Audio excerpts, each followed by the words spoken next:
Vai começar agora o programa Especiais TV ILAN. Aqui, personalidades de destaque são convidadas a compartilhar suas experiências e percepções. Em cada episódio, uma oportunidade única de aprendizado e inspiração aguarda por você. Olá pessoal, mais uma vez aqui no Especiais TV ILAN, hoje entrevistando Daniele Seifert.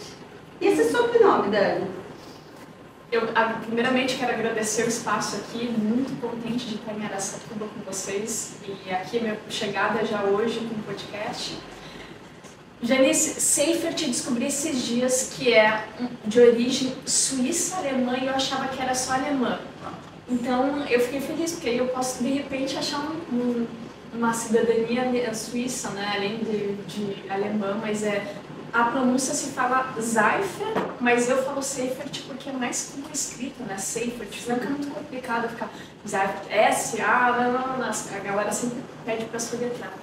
Sim, porque já é um sobrenome um pouco diferente, né? Porque ele é um S, o E, dois Fs, então a pessoa, e o Y, né, também, então a pessoa às vezes se perde. Eu acredito que, como eu, você tem que soletrar, só que o meu é um pouco, eu nem utilizo o meu segundo sobrenome, que é Hermenegildo. Hermenegildo, poxa, aí é complicado. E não tem origem. Hermenegildo. Então assim, veio do pai e da mãe. Da minha mãe. Veio da minha mãe. Então assim, eu sei como que você passa, tendo que soletrar o sobrenome. Mas, bom pessoal, a gente teve no Instagram uma live da Dani, já contando um pouco da história dela. Porque o que muito me admira, uma jovem, você é muito jovem, uma mulher e com tanto entendimento no mercado financeiro. Fala um pouquinho pra gente como que é o seu dia a dia para lidar com tudo.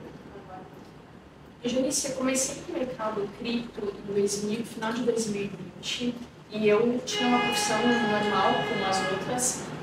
Eu fazia direito na época, modelei desde os meus 15 anos e joguei poker. E em 2020 eu tive que tomar uma decisão sobre a minha vida, eu tive que largar a carreira de modelo, tive que largar o poker. Eu tive um chamado de que é por Deus. E aí eu tive que voltar para minha cidade, em Pelotas, e continuar a faculdade de Direito em Pelotas. Só que eu nunca gostei de Direito, era uma coisa que eu me imaginava fazendo, admirava, mas nunca senti aquela vontade, aquela aspiração divina. E eu sempre pedia para o universo, pedia para Deus, eu preciso encontrar, eu vou encontrar algo que eu amo fazer, que me motive a sair todos os dias da cama. E aí, nesse tempo, eu comecei a fazer um treinamento interpessoal em 2021. E aí, nisso, eu comecei a aprender mais sobre investimento, mais e vi um amigo falando sobre criptomoedas no Instagram e vi que ele estava se saindo bem. O cara estava viajando, fazendo grana, mostrando e tal. E aí, era um amigo meu de infância e eu chamei.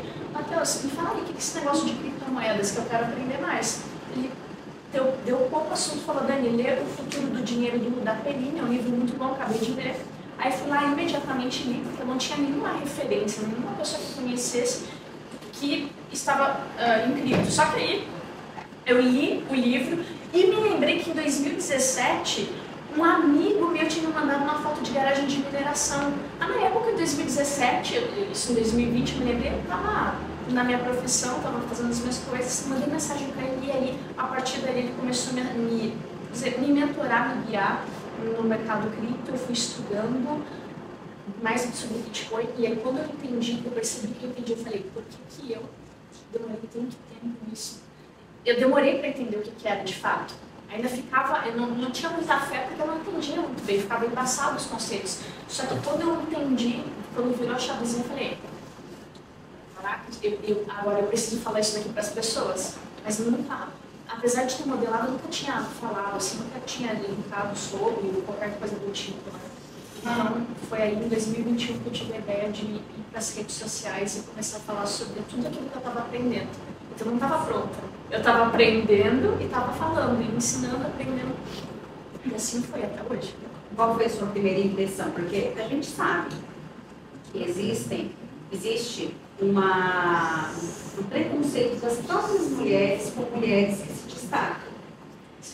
No mundo do investimento, a gente não vê a mulherada aí trabalhando, enfim, atuando.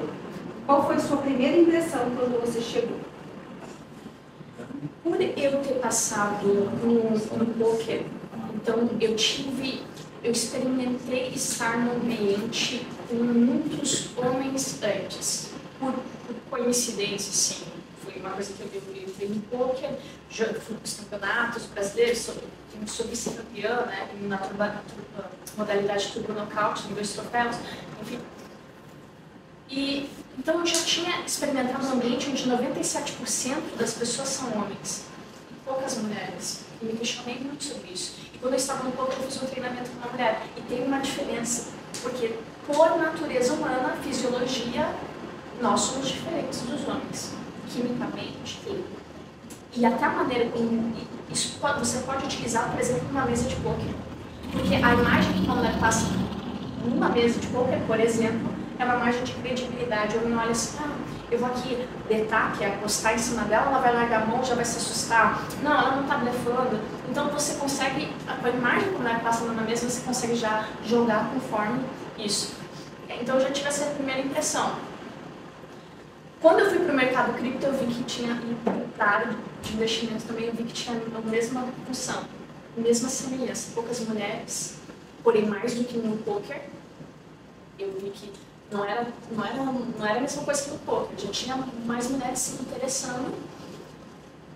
Mas a minha linguagem no começo foi muito voltada, ainda tem muita dificuldade, porque eu voltada para homem.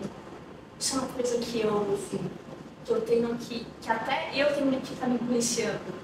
Porque eu percebo que, poxa, o meu público hoje 80% é masculino. Acredito. E eu sempre tive, abrindo um pouco, eu sempre tive mais facilidade para lidar com o homem. É porque a gente vê também, Dani, que a mulher, quando ela é bonita e inteligente, ela tem muita dificuldade com as próprias mulheres. Por quê? Eu vejo isso no dia a dia. A gente vê mulheres como você, muito bonita, inteligente, e mulheres acabam tendo uma certa inveja, uma certa disputa. E os homens não, eles olham mais eles podem até olhar sua beleza, mas eles estão vendo o seu potencial. Eu falo isso porque eu sofri muito no mercado, que era dominado por homens, que é o mercado da indústria farmacêutica. Então, quando eu chegava, tinha aquela impressão. Na época, né, jovenzinha, então tinha essa impressão. Então, eu percebo que é muito isso. Por isso que o público acaba sendo masculino na maioria, porque eles param para te ouvir. Sim, faz todo sentido. E, assim, é engraçado porque as pessoas elas vão sempre te julgar pela capa.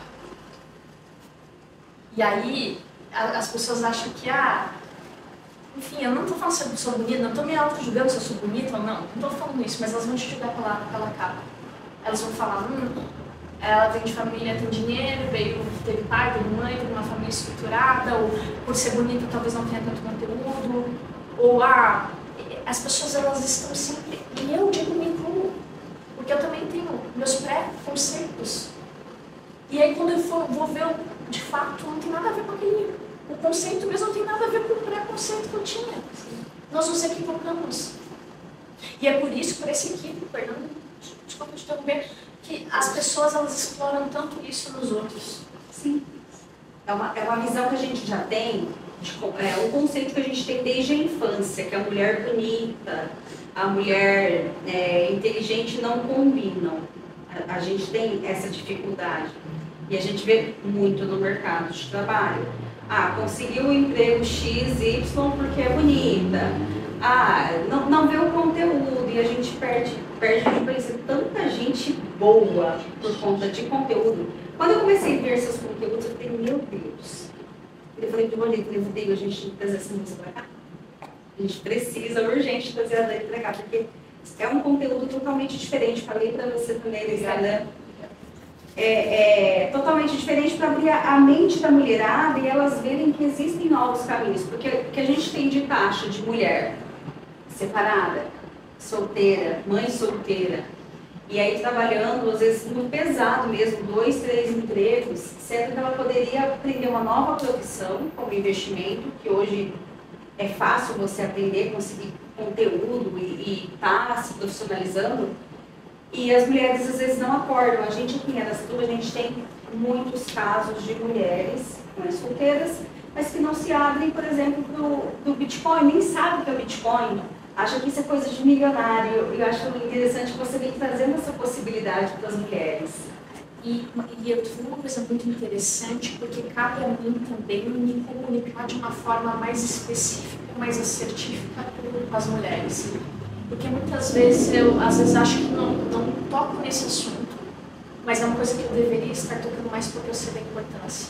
Porque, por exemplo, eu conheço mulheres, traders, investidoras do mercado cripto, que possuem um desempenho muito melhor do que homens, organização muito melhor, disciplina, que eu quero, por exemplo, com um trader que faz negociações num espaço mais curto de tempo, que a disciplina que o homem não tem.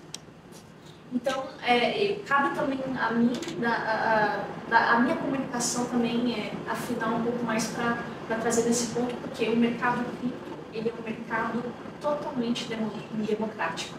Sim. Totalmente democrático. E o mercado cyberespaço, ele é democrático. Total democrático. Isso é muito importante, né? Porque as pessoas muitas vezes não têm essa informação. E o que a palavra de Deus fala, né? Pecam porque não tem entendimento. E a gente, muitas vezes, na nossa vida financeira, a gente tem problemas porque a gente não tem conhecimento, não tem entendimento daquilo que rola no mundo.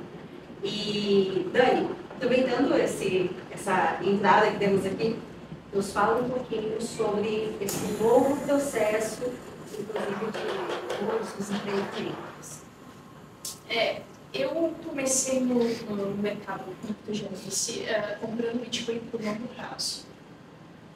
E eu olhei a valorização do Bitcoin porque a gente não pode negar que quem compra Bitcoin não está preocupado com o preço. Todo mundo que olha o Bitcoin, a primeira coisa que faz é olhar o preço. É uma mentira se você falar, não, eu estou aqui pela causa só. A causa é muito importante. Mas todo mundo quer também, não quer comprar Bitcoin e não quer sair perdendo já disparado. As pessoas que quando entrarem no mercado cripto, se você está entrando no mercado cripto, entenda. O mercado cripto é a maior oportunidade que você vai ter nessa história. É como se você comprasse em 1990 ações da Microsoft e agora pessoas que acreditaram naquela época na tecnologia, porque naquela época, se eu te falasse assim, um celular, que celular? Eu vou andar com o celular na mão? Mas aqueles que acreditaram naquela época, em 1990, hoje são multimilionários. Riram do Bill Gates em uma entrevista. Hoje, Bitcoin, eu sei que o que nós temos de impressão, que as pessoas têm de impressão são que Bitcoin está em pirâmide financeira, porque existem vários esquemas fraudulentos, Bitcoin é atrelado a criminosos, olha só, na televisão só passa coisas criminosas atreladas ao Bitcoin. Não. O problema está sempre nas pessoas que utilizam as coisas em prol delas e fazem o que elas querem com a tecnologia, com o dinheiro. O Bitcoin é uma tecnologia, é um dinheiro seguro, um dinheiro forte, é um dinheiro digital.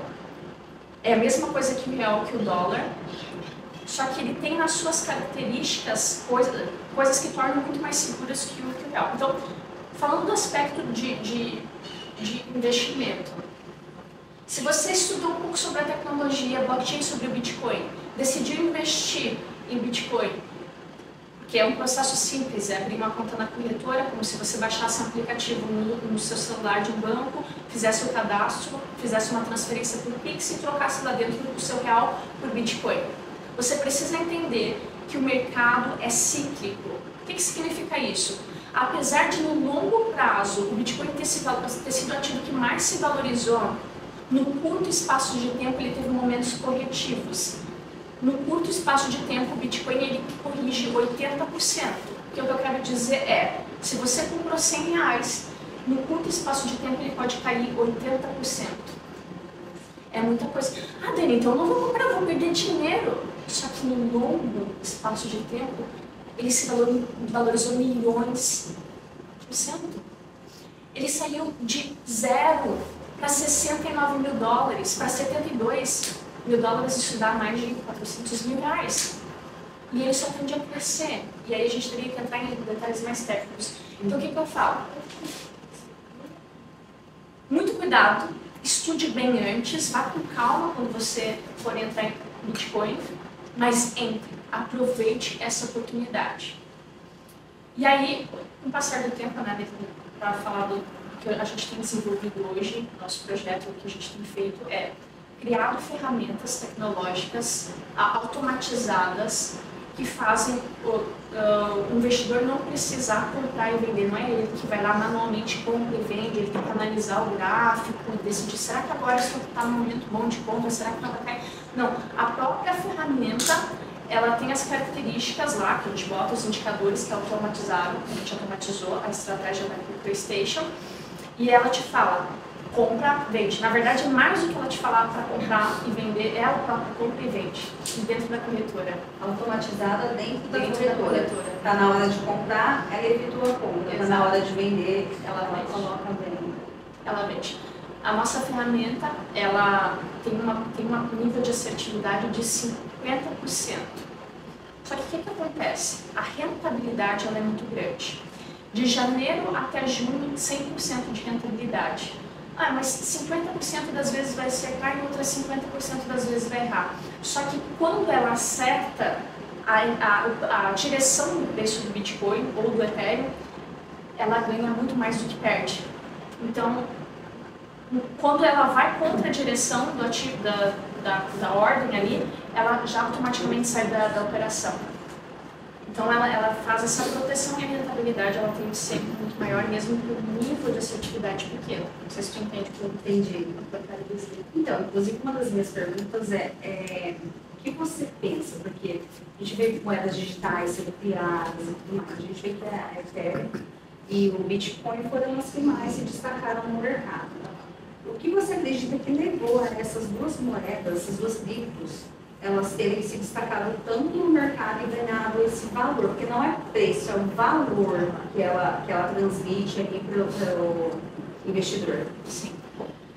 Bom, Bitcoin é totalmente diferente de Ethereum, mas desempenha funções complementares e eficientes.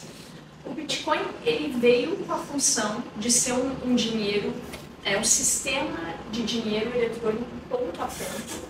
Então, o Bitcoin, além de ser uma moeda, além de ser dinheiro, ele é um banco. E com essas mudanças de mercado e tudo mais, o que você falaria hoje para uma mulher que está iniciando no mundo dos investimentos? O papel, não digo que o papel da mulher, mas a autonomia da mulher tem mudado ao longo do tempo. Ou seja, a mulher hoje ela tem muito mais autonomia, ou ela pode ter mais autonomia do que antes. Eu acredito que muitas mulheres elas ficam na dependência financeira e emocional dos seus companheiros, porque elas não, às vezes, enxergam a capacidade que elas têm também de se desenvolver profissionalmente e fazer coisas que, na maior parte das vezes, antigamente eram os homens que faziam. Ou antigamente, sim, o investimento não era falado mais aos homens, algumas décadas atrás, o papel do homem era mais ativo nesse sentido da mulher. Mas hoje, a mulher ela pode estar investindo, ela pode estar entrando no mercado de trabalho. Falta, às vezes, muitas vezes, eu acredito, a gente olhar e reconhecer também da nossa capacidade. Porque não é que nós somos mulher que nós não vamos estar onde nós queremos estar também. Que nós não vamos ser a profissão que nós queremos estar, ou que nós não vamos muitas vezes estar, que nem eu, numa profissão que hoje, predominantemente, ainda é masculina. Porque muitas vezes a gente se sente acuado. Porque é difícil também manter um diálogo com homens, um diálogo que muitas vezes você consiga construir alguma coisa assim. Né? Porque tem muito ego, muitas vezes uma fala ego, e não tem como escutar e analisar todos os detalhes que a mulher ela tem, né? Ela consegue analisar todos os lados. Então, eu digo que para você, um dos pilares para você desenvolver a sua autonomia cada vez mais financeira, além da educação, e aí tem uma coisa muito interessante nisso que eu percebi ao longo do tempo. Primeiro, você precisa do capital intelectual. estude, não estude só sobre essa área, estude sobre política, estude sobre economia.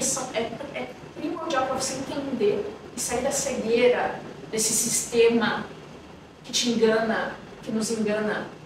Você precisa conhecer um pouco a verdade do que é essa sociedade e quem está sob o controle dessa sociedade. Quando você começa a estudar, ler alguns livros, por exemplo, de autores comunistas, como Rothbard, como, enfim, Já. exato, você começa a ter uma interpretação diferente. Você vai adquirir capital intelectual.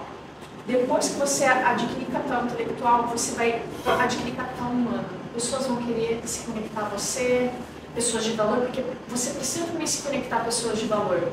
Mas essas pessoas de valor, elas só vão se conectar a você se você tiver algo a entregar para elas. Porque, querendo ou não, relações humanas são trocas. Sim. Não necessariamente trocas ruins. Uma troca não quer dizer que é ruim. Sim. Pode ser mais, ganhando, ganhando. Só que pessoas de alto valor vão querer se conectar a pessoas de alto valor, pessoas que têm esse... que eu falo que é a parte intelectual de conhecimento, enfim. Depois disso, aí vai ser muito mais fácil essas pessoas trabalharem para você e você conseguir um capital financeiro para investir no mercado. Ou seja, não é chegar ali e oferecer algo por oferecer e já ter o dinheiro de volta. Porque eu percebo muito, as pessoas falam assim, investimento, a pessoa quer investir hoje e já ter resultado amanhã. Isso seja em trabalho, como pessoa física, enfim. No geral, as pessoas são um tanto quanto imediatistas. Exato. E não é assim que funciona. Eu percebo muito isso.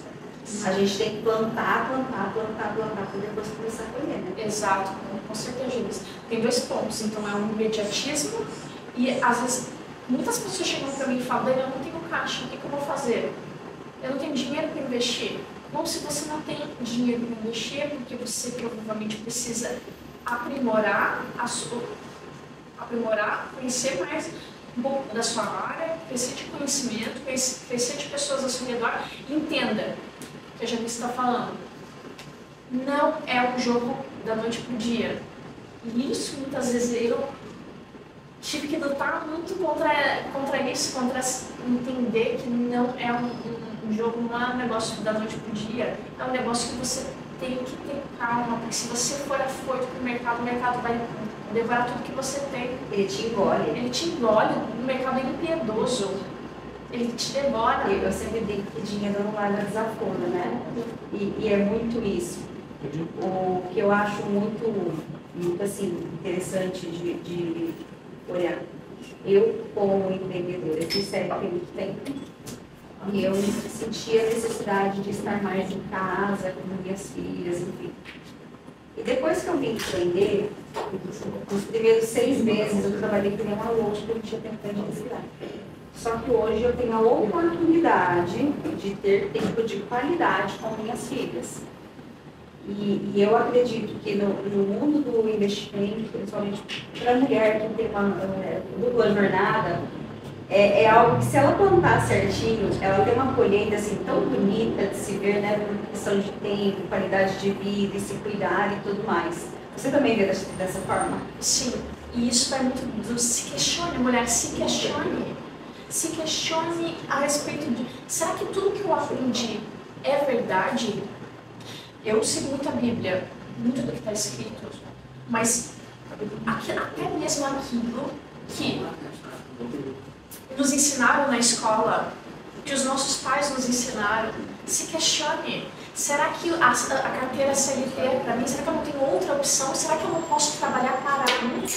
Ou será que eu tenho que trabalhar para outra pessoa? Será que eu preciso realmente fazer uma faculdade? Aí é um assunto um pouco polêmico, tá?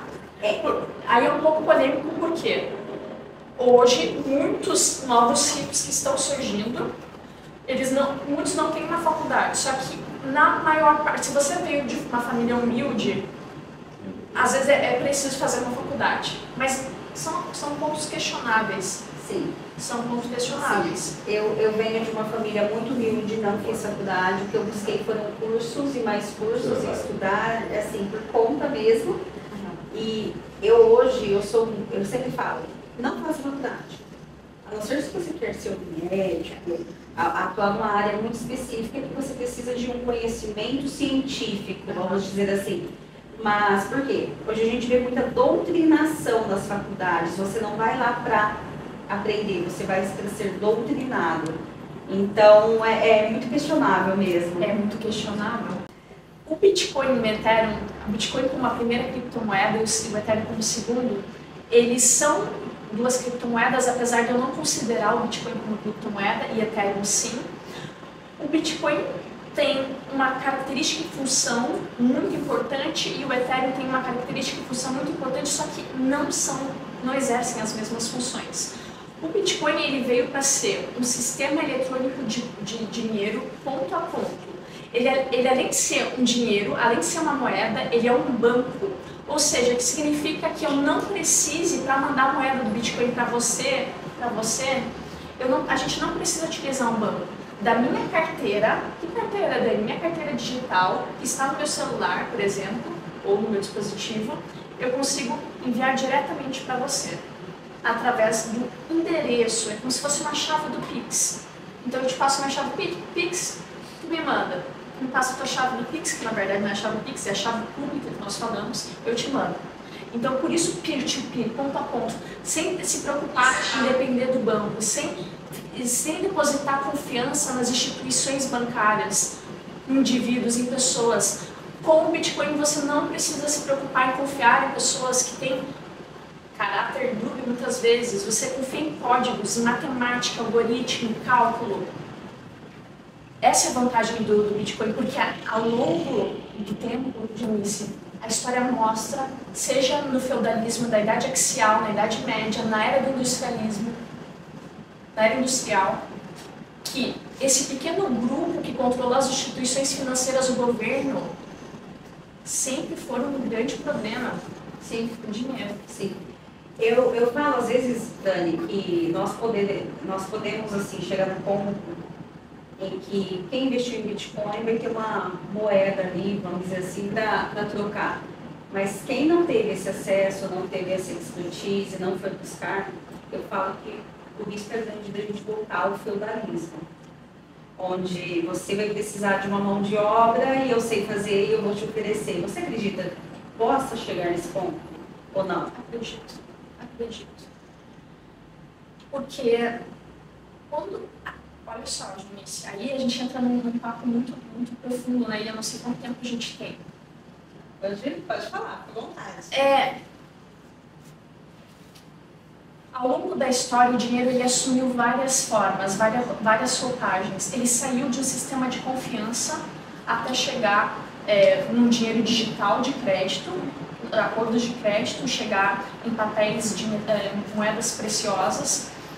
Só que nós trabalhamos 12 horas por dia, nós trabalhamos 9 horas por dia para conseguir papel, para conseguir prata, e a gente nem sabe as características dessa prata, a gente nem sabe a origem.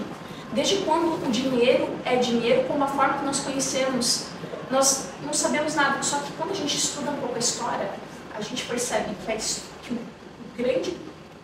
história do dinheiro é uma história pautada na honra e na violência, em regimes de guerra, no interesse de pequenos grupos, desde o feudalismo, quando o dinheiro era um acordo social, porque nos tempos antigos não existia esse negócio de troca. Se você me desse isso daqui e eu te desse isso daqui, era dado. A gente era família, era grupo. Não cobrava-se, Não cobrava-se. E nem era escambo. Era um acordo social. Conforme a sociedade ela foi ficando mais complexa com a Mesopotâmia, os primeiros registros da Mesopotâmia, do Egito, a gente começou a perceber que surgiu realmente um dinheiro de crédito, um acordo de crédito. Então, as tábuas lá, por exemplo, na Mesopotâmia, era para medir a dívida. Então, eu tinha uma tábua, você me deu, eu comprei de você, ou te trocou, e a tábua que você recebia era um acordo de crédito para mostrar a dívida, assim, enfim. Só que conforme a sociedade ela ficando mais complexa, o dinheiro e sobre a posse dos militares e dos governos, eles foram ficando, são déspotas, porque a forma como foi acontecendo, a desvalorização das moedas, a guerra, a cobrança de taxa de impostos, até que a gente chegou numa moeda onde houve a necessidade lá na Idade Média deles depositarem os metais preciosos num armazém. E aí você recebeu um recibo de papel em troca, que é a forma que nós conhecemos mais hoje como nota promissória. Sim. Depois veio os títulos.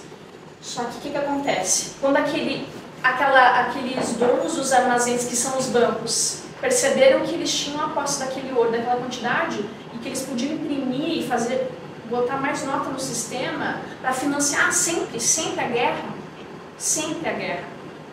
Desde o feudalismo, desde a Idade Axial, a Idade Média, até a Era Industrial.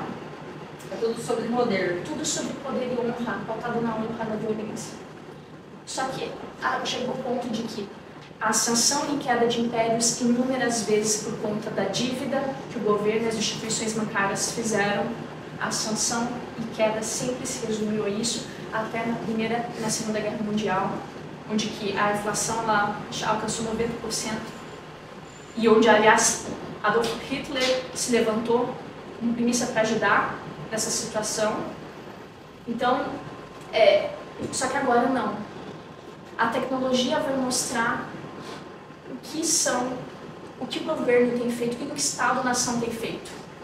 E que ele não vai poder mais controlar num território, porque quando você fala de Bitcoin, quando você fala de sistemas descentralizados, não existe mais um território, é um mar aberto. O cyberespaço, a era digital, a era da informação que nós estamos transitando agora, saindo da era moderna para a era da informação, vai ser algo totalmente diferente do que a gente poderia ter imaginado. Isso vai acontecer em pouco tempo, porque não tem como. Se em 100 anos, se nos últimos 100 anos nós evoluímos com a tecnologia mais do que nos outros 500 anos, em 10 anos, em 20 anos, nós não vamos conhecer mais a estrutura da sociedade que nós temos hoje. E se você não entender, se você é dentista, advogado, médico, sei lá o que você for, isso não é um papo para quem é investidor, é para qualquer pessoa. Se você não entender disso de uma vez, você vai sofrer. Vai sucumbir com essa transição. A gente vê a instabilidade do mercado no geral. Hoje a bolsa está aqui, amanhã está aqui, sempre baixando, e imposto aumentando, e a gente paga cada vez mais e fica perdido. Então você fala assim, sempre foi assim. Ok, sempre foi assim, só que a gente não tem a visão, antes a gente não tinha a visão que a gente tem hoje. A busca pelo conhecimento hoje é muito facilitada. Você está na sua casa, você pode não saber fazer um arroz, você ligou no YouTube e você vai aprender a fazer um arroz.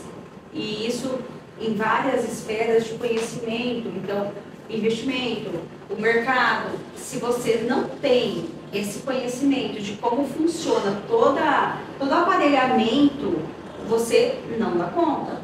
Você pode ser uma dona de casa, você pode ser um profissional liberal, você pode ser um CLT, porque se a empresa que você trabalha falir, você amanhã está na rua, todo mundo é substituível, e aí como faz? Exatamente. Tem que ter o conhecimento. Tem que ter o conhecimento, porque o dinheiro não se limita a um grupo de pessoas, a todos na sociedade. Atualmente, nós temos visto isso em sociedades como países como Venezuela, Argentina, Líbano, Turquia, Zimbábue, já está acontecendo. Nessa época, onde vocês puderam ver a Argentina, a desvalorização da moeda, agora o Milei entrou, as coisas podem melhorar.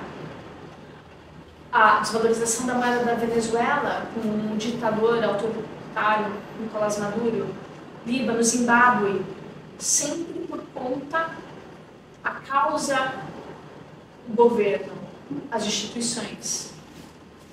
Bitcoin não depende de governo, ele se autogere. Só que quando a coisa apertar, olha, eu não estou falando que o apocalipse vai vir, não estou falando que o Bitcoin vai ser a solução de tudo também, mas é a melhor opção que nós temos, nós não temos outra opção melhor. Não tem. E quando a crise apertar, e aí que a gente tem uma corrida de preços, como aconteceu na Venezuela, onde você precisa levar carrinhos de bolos de papel, de dinheiro para comprar qualquer coisa, porque o papel não vale nada, porque o papel pessoal, quando entregava no papel, você depositava o seu ouro e entregava no papel a nota promissória, não era a nota que valia, era o ouro que estava depositado. Quando acabou o ouro, que o governo, que as instituições gastaram tudo, ficou só o papel, o que ficou valendo? Nada. A fiduciária vem de confiança, você confia que é qualquer coisa, qualquer promessa de governo das instituições. Sim. Qual o valor que isso tem? Isso aí vai explodir a qualquer momento na sociedade. Nem o dólar Nada que segura, né? Nada segura. Porque o dólar, apesar de ser diferente da Venezuela, ele tem uma dívida gigantesca, mas outros países devem para ele, ele é credor. Mas mesmo assim, então, empilhando essa dívida há muito tempo, vão empilhar, uma hora ninguém vai pagar a solvência, vai chegar. E aí, para quem chega a conta?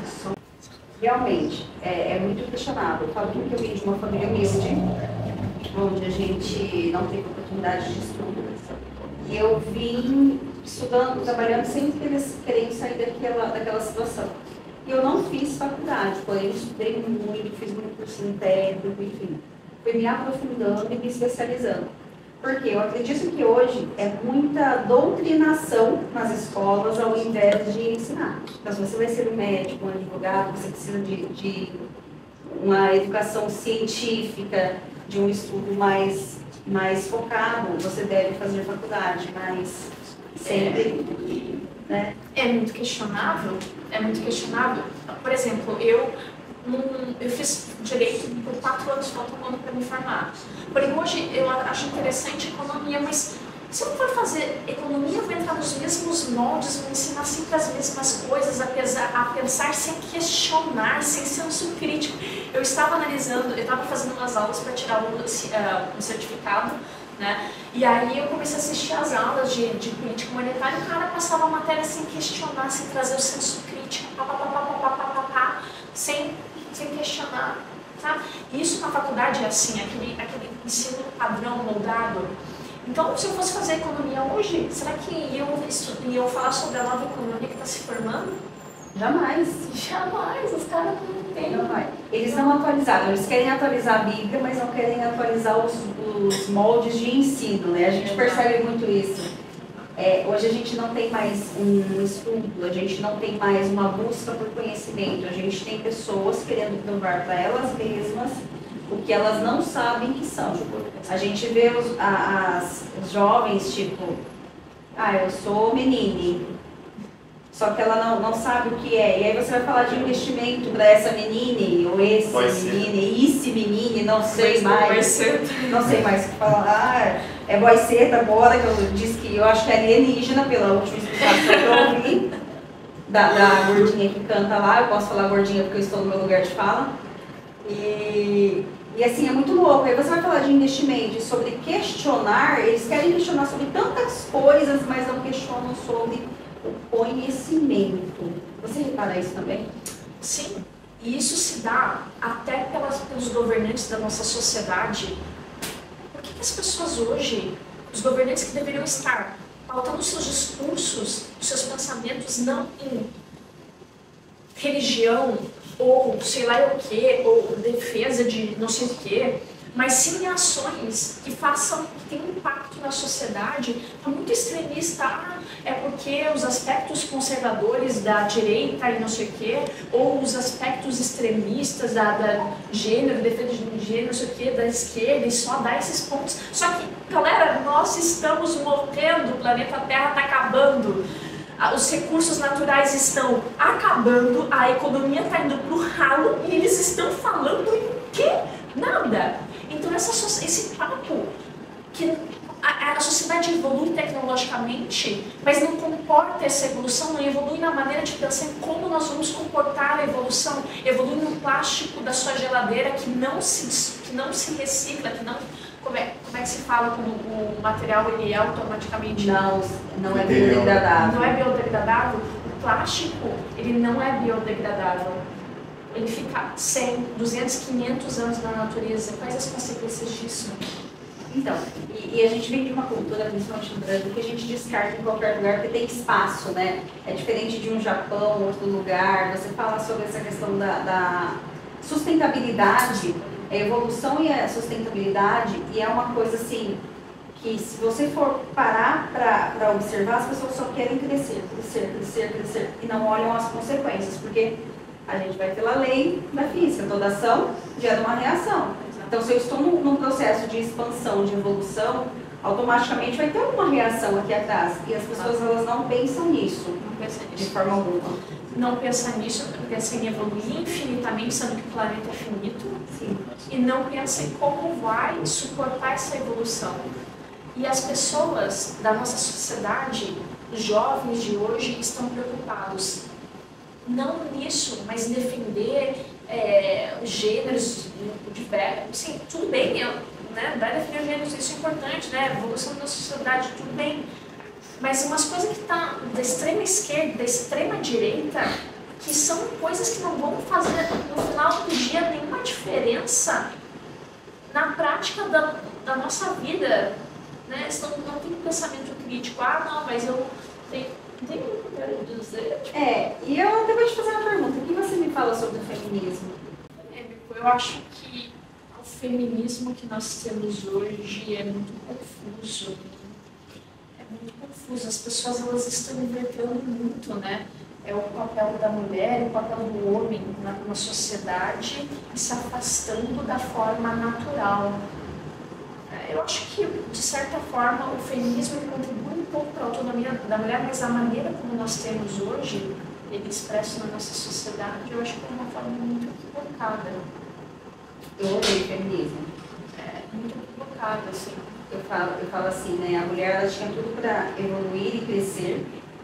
No processo de evolução da mulher, realmente tem que sair para ajudar seu marido na busca de prover ali. Só que o feminismo, ele colocou a mulher numa posição tão ruim, que essa mulher hoje ela tem, muitas vezes, que sair para trabalhar, muitas vezes é mãe solteira, e quando o filho fica doente, as feministas que estão lá tudo colocando os peitões de fora e não raspa a axila, não vai lá ajudar a mãe a cuidar daquela criança. Então, assim, o feminismo, eu acho que ele veio para destruir a mulher, ele não veio para ajudar. Nesse processo hoje, pode ser que lá atrás ele teve uma boa intenção, mas de boa intenção o inferno tá cheio, né, gente? É isso. Sim. Só que hoje eu acho que o feminismo, ele destrói a mulher, a imagem dela e tudo mais. Eu acho que acontece uma inversão de polo, e quando acontece uma inversão de polo pela nossa genética e natureza, os problemas eles começam a vir, porque na natureza, é genético, né? O homem, isso, historicamente, o homem ser provedor, cumprir esse papel de proteção também dentro de uma casa, e a mulher, ela cuidar da prole, né, da sua criação. Não que a mulher não vai ter autonomia, não que a mulher ela não possa conseguir os direitos que ela está tendo na nossa sociedade. Por exemplo, eu trabalho, eu talvez me caso, eu quero me casar, eu quero construir uma família, eu quero ter filhos também. Isso não quer dizer que eu sou mais ou menos feminista, mas feminismo não é isso que estão invertendo totalmente os valores, né? Sim. Eu vejo que inverteram de uma forma que virou uma doença sem cura. Você, por exemplo, você trabalha, tem todo o processo ali que você estudou, trabalha e quer ter um futuro com uma família e tudo mais. Isso não te torna nem mais mulher, nem menos mulher. Não, você é uma mulher. Sim. Entendeu? Agora, a gente percebe que o feminismo ele pega aquela mulher que quer ser a dona de casa, que quer fazer um bolo às 3 da tarde e coloca ela num grau um pouco inferior que aquela que trabalha. Aí vira aquela guerra, né? Porque agora tem as mulheres se movimentando para cuidar de casa, para fazer tudo. A gente vê esse movimento na internet, porque eu também sou contra, porque se eu sou um ser humano livre, eu tenho que ter o direito de ir, vir e fazer aquilo que me faz bem. Bom, eu vejo dessa forma. Não sei como você vê, mas eu creio que o feminismo ele veio para destruir essa união que a gente pode ter e tudo mais. Eu concordo. Aliás, uma coisa que me deixa muito é eu agora trabalhar, eu não constituir família, agora trabalhar, colocar a máquina para girar, e você pode colocar a máquina para girar em qualquer época.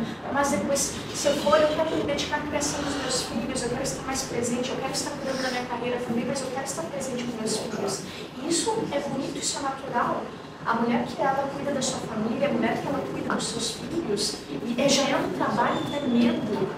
Eu digo porque, sabe, Janice, eu fui criada somente pela minha avó. Meu avô faleceu quando eu tinha 8 anos, minha avó tinha até a 4ª série, não era aposentada pensionista, minha mãe não estava presente, minha mãe, ela é borderline, minha mãe é um CID 60.4, meu pai nunca quis me assumir e faleceu com 48 anos de câncer também, então minha mãe era complicada, a gente tinha que cuidar bastante dela. E minha avó ficou sozinha até a 4ª série, ela saiu sacoleira. Então eu vi que a minha avó, ela é o exemplo de que cuidar da casa e cuidar da criação de um ser humano não é uma tarefa fácil, é uma tarefa de sacrifício. E teve que prover ainda. E teve que prover, teve que ser provedor, então não dá para menosprezar o papel. Não. Você vê também nas raízes, né? Você teve uma mais difícil, que foi você teve uma estrutura de uma mulher muito forte. Né? E hoje a gente já tem linhas de conhecimento e estudo na parte, vamos dizer, espiritual, emocional, onde essas mulheres que foram muito fortes deixaram algumas marcas na gente. E se a gente souber usar essas marcas, a gente consegue trazer esperança para o mundo. Eu acredito que você está fazendo muito isso. Trazendo esperança para ver você como uma mulher à frente de negócios e falando com todo mundo de forma igual, homens e mulheres, e levando conhecimento. Isso me anima muito, por mais mulheres como você. Obrigada, gente. Mais mulheres como nós. Agradeço muito você aqui nos concedendo essa entrevista. Mas eu agradeço muito pelo espaço. Eu acredito que essa conversa ela tenha agregado muito na vida de todos, principalmente de você, mulher. Eu espero que a partir de agora busque conhecimento, busque entender um pouco mais sobre e se questionar mais sobre a verdade. Será que tudo aquilo que foi te ensinado desde quando você nasceu é a única verdade ou é a melhor? A verdade? Então, eu agradeço por esse espaço. Muito obrigada. Eu que agradeço. E aqui chegamos ao final de mais um Especiais TV Ilan. Muito obrigada e até mais.